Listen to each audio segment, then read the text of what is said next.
Howdy. Things are slightly better in the Dalek Invasion of Earth land, in our land. Let me just move this a little. So, The Waking Ally, yet another title that means absolutely bugger all, unless it's supposed to be some sort of deep metaphor, not even a metaphor really, but essentially saying that the people of Earth are waking up to the prospect of defeating the Daleks. There's absolutely no indication of this in this episode, so it's yet another Terry Nation affectation, which means nothing. It's certainly not the Slyther, who drops off a quarry ledge never to be seen of again, nor spoken of in Doctor Who ever, ever, ever. And let's be thankful for that. Cheers. So, slightly better, more of the same essentially. But what we do get in this instalment is we get the Doctor again, and although Hartnell doesn't get much to do, there is a lovely moment where Susan and David hit each other with a fish. We shall say no more about that sort of situation. And Hartnell stumbles into the scene, and what's the line? Something's cooking, he says, and it's just really nice. It's really, really good. Hartnell's a much better actor than I think is immediately evident when you're watching old style Doctor Who. I think that a lot of the bumblingness is intended, and he has a lot more subtlety and a lot more range, and that's great. So anyway, that whole side of things immeasurably improved by the Doctor. But the gibberish about what the Daleks are doing, about tampering with the very life force, when Nation paints with broad strokes, we know this, but that is broad as chuff, and I can't be doing with that. Anyway, I think aside from that little moment, the standout bit is the bit where Barbara and Jenny get dobbed in by the soon to become a irregular Doctor Who archetype of the haggard crone and her slightly understated daughter. There's something not quite right about that daughter. Anyway, it's beautifully played. Even the conversation before the Dalek turns up, where she's talking about London, feels very naturalistic. Some would say it's a poor performance. I actually think it works really, really well.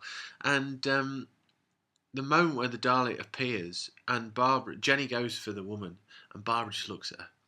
She just looks at her. What a brilliant phrase. Jenny goes for a bit. Barbara, she just looks at her. Anyway, so that was great. And in essence, that's the episode. Oh, apart from cliffhanger, another dodgy cliffhanger. Finding the one place, Ian, not to hide at that particular moment would be in half of the bomb, which is about to get assembled, with you inside it. And it's so kind of the Daleks to actually create a space just big enough for a man to hide in. Very good. Anyway, what I'm essentially saying is that this story has unfortunately tailed off somewhat. I think it started tailing off the second we got out of the streets of London. And that's nothing to do with Ralph McTell.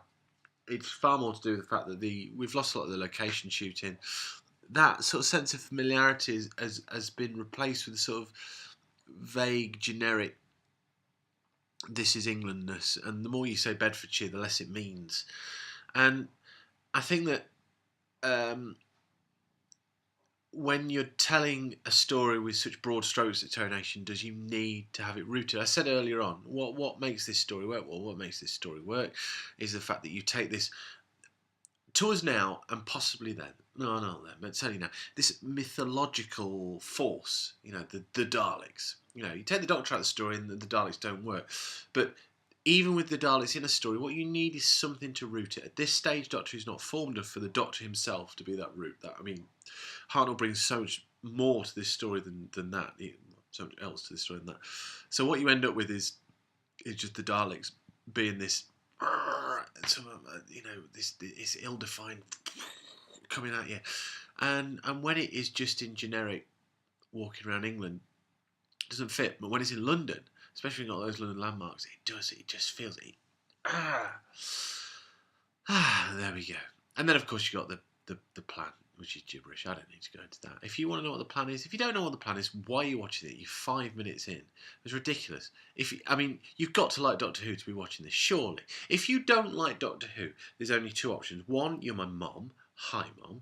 Two, you've got some weird fixation with an idiot sat in the living room with red walls up here and white walls here, various photos around the room and CDs and things. You can get my whole CD collection now if you want to. If you want, you can replicate that because there's been that many videos that go that way. And you could do that. So why now, in 5 minutes and 33 seconds, are you still watching this? You must know what the plan is at the end of this story. It doesn't make any sense. You know this. Why am I telling you this? I don't know why I'm telling you this. You know this. Anyway, I'm done for the night. Good night. Last episode.